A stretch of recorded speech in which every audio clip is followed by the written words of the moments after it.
My flesh does not want to forgive anybody. My flesh wants immediate revenge.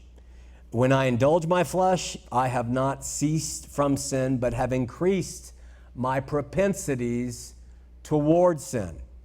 My flesh wants to live in sex, drugs, and rock and roll, really. And that is what lives and abides in my flesh. My flesh wants to be pampered and preferred and treated like royalty. My flesh wants its way. My flesh wants to punish people who get in my way. My flesh loves the dark. It loves indulgence. It loves money. It loves materials. And it is never, ever, ever satiated. My flesh cannot be satiated. It's impossible. Because when you give it everything it wants, it frickin' wants more. And it wants it now. Because that's what the flesh is. My flesh is hardly ever concerned about God unless it's for fear that my flesh might be beaten by him. And my flesh really mocks him. It rejects meekness and screams, might makes right.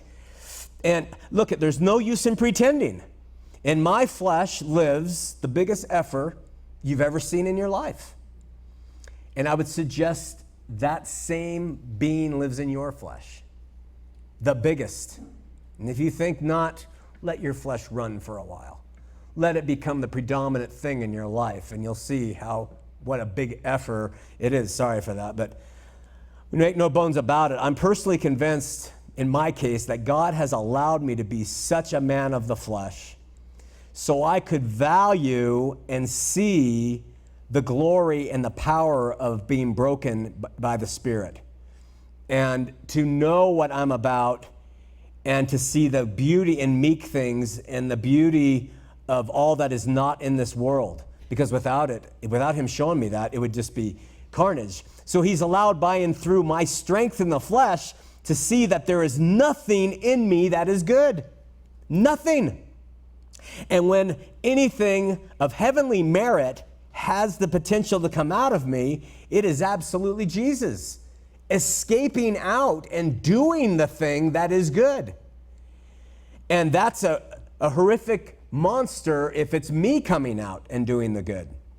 In fact, let me make a quick admission, and then we'll continue on with some really interesting stuff. But in my life, I've had people who sometimes well-meaning have encouraged me as a Christian to handle matters in a fleshly way. That person really should be taken out, to give you an example, punched in the face. And I'm a Christian, professed Christian, and people who love and care about me have at times in my life said, no, this time we aren't going to forgive. This time we aren't going to turn the other cheek. This time, no. We have to operate by our flesh. And my response is, if you want me to operate by the flesh, just remember what I'm like in the full picture of flesh. You want that guy back? Quickly, no. So don't encourage us going one direction and then playing spirit man on the other side, but use the flesh to our advantage. Either cut it out and let it die, because if you don't, that will grow in me and I will be a person you do not want back fully.